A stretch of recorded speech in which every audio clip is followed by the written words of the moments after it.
Maitri Karuna Mudita Upekshanam Sukha Dukkha Punya Apunya Vishayanam Bhavanatas Chitta Prasadanam. Namaste everyone, my name is Vasundhara Talware and welcome to the Yoga Sutra number 1.33.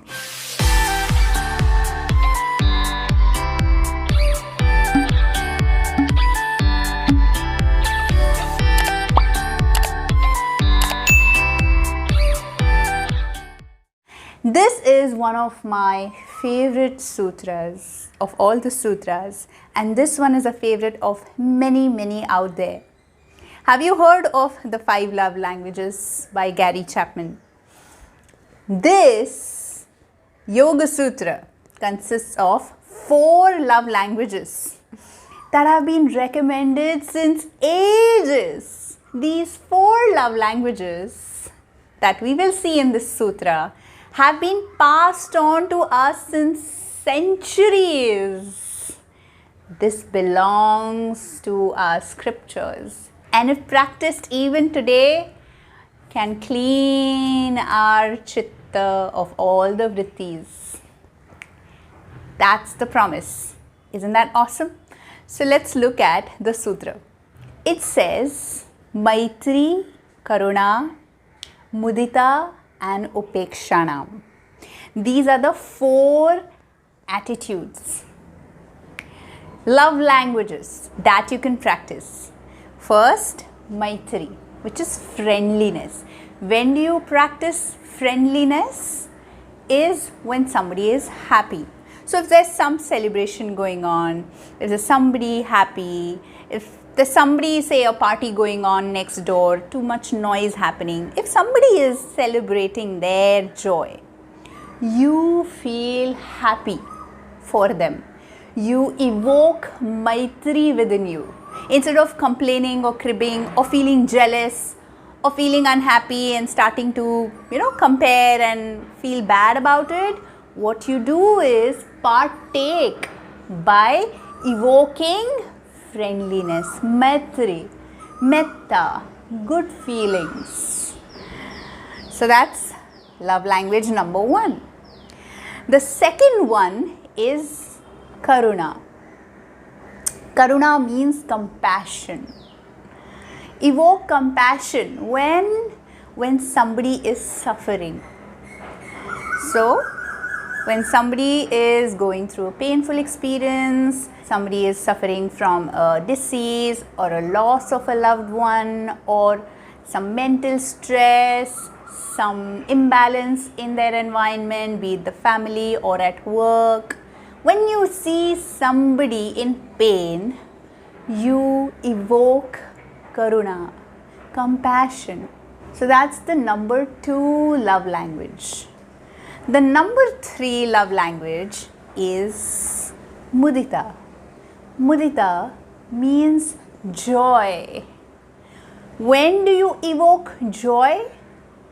When you see some virtuous activity, an act which is punya, which is a good deed taking place, you evoke mudita, that is joy. Feel joy. Again over here, do not feel jealous or shortchanged or a feeling of you could have done it better or start to criticize and find faults in that person or in the deed.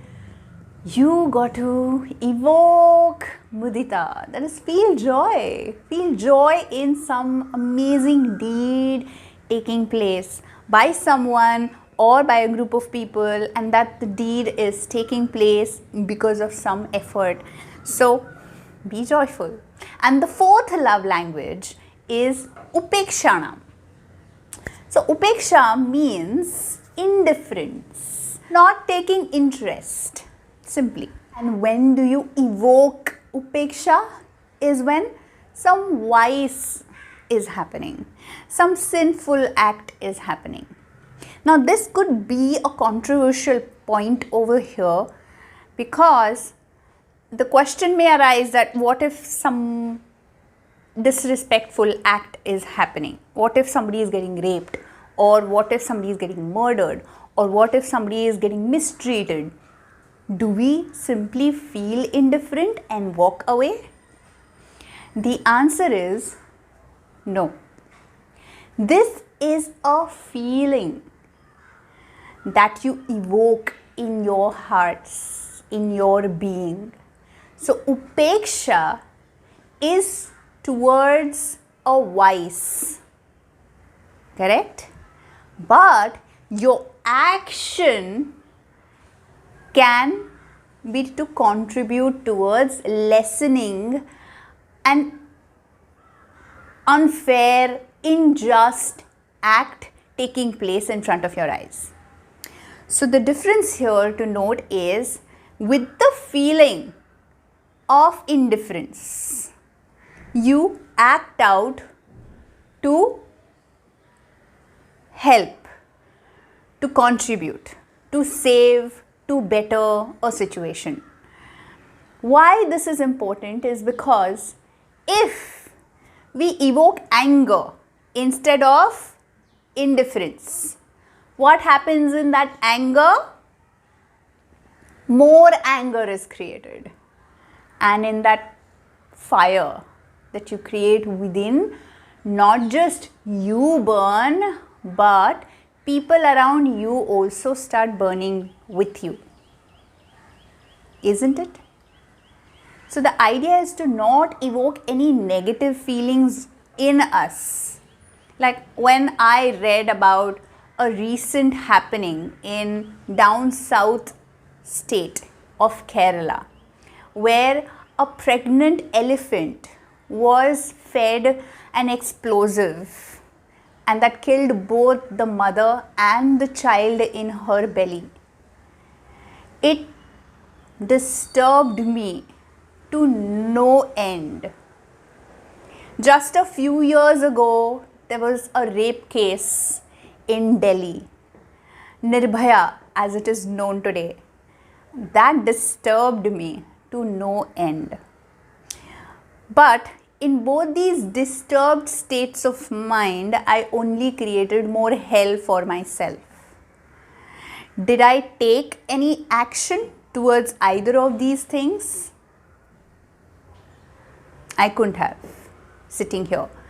I can only spread the word, be more aware, spread more awareness, and create structures, educate youngsters, educate the men, the boys, teach respecting each other, irrespective of what sex they belong to. This is what I can do.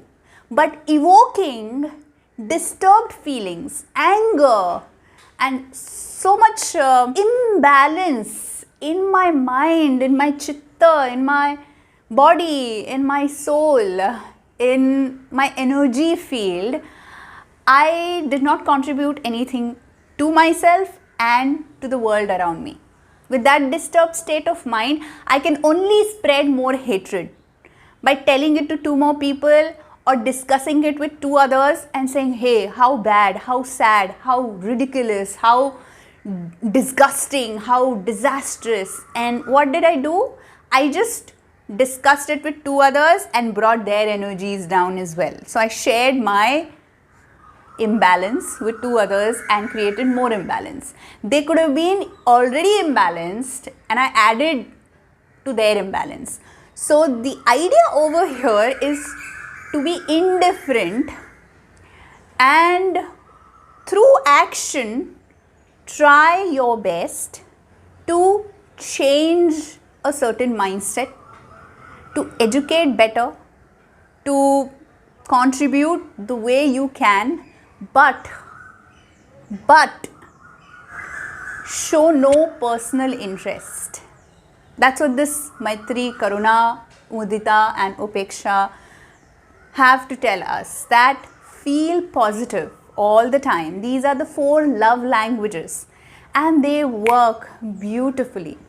In Vipassana, at the end of every sitting, be it 1 hour, be it an entire day of meditation, or be it the end of 10 days or 20 days or 30 days, we're always taught to give out Maitri. First to ourselves, then to our surrounding, to the birds, to animals, to the seen, the unseen, and then pass it on to all the souls, our parents, our teachers, our guides, our angels, our ancestors, to the city dwellers, to the countrymen, to the surrounding countries, to the whole world. That's how we send out Maitri to everyone. And it's such a powerful tool to use every single day, every single moment of your life. Even if you are exposed to something that you don't like, if somebody has said something hurtful to you, or if you remember something from the past that has hurt you immensely, calm yourselves down and evoke Maitri. Or, like the Sutra says, if there's pain, then evoke compassion. Like how the sages say that, oh, he doesn't know better. Like in case of Jesus Christ, while he was crucified, his words were asking God to forgive those who don't know any better. That's compassion. When there's pain, you evoke compassion. So these 4 ways are to keep you in balance, are to keep you from creating any more karmas, any more sankharas that will eventually make you take even more life births and resolve them in some life or the other. So why create them in the first place when you can create only love through these 4 ways of being? So hope this sutra has helped you understand these 4 ways, that is Maitri, Karuna, Mudita and Upeksha. When do you use them? In Sukha, Dukkha, Punya, Apunya. Sukha means joy, pleasure, happiness. Dukkha means pain. Punya means virtue, some good deed. And apunya means vice, something negative, a bad deed that has taken place. So these are the 4 scenarios in which you apply the 4 love languages respectively. So that's all for now. I hope you like listening to me and watching me present this sutra to you. And if you've liked it, please like and share it with your loved ones. They too can apply these 4 love languages effectively and to keep themselves at peace. And if you haven't subscribed to my channel yet, please click on the subscribe button right there and hit on the bell icon to be updated about all the amazing upcoming valuable videos your way. Stay blessed and I love you as always. Mwah.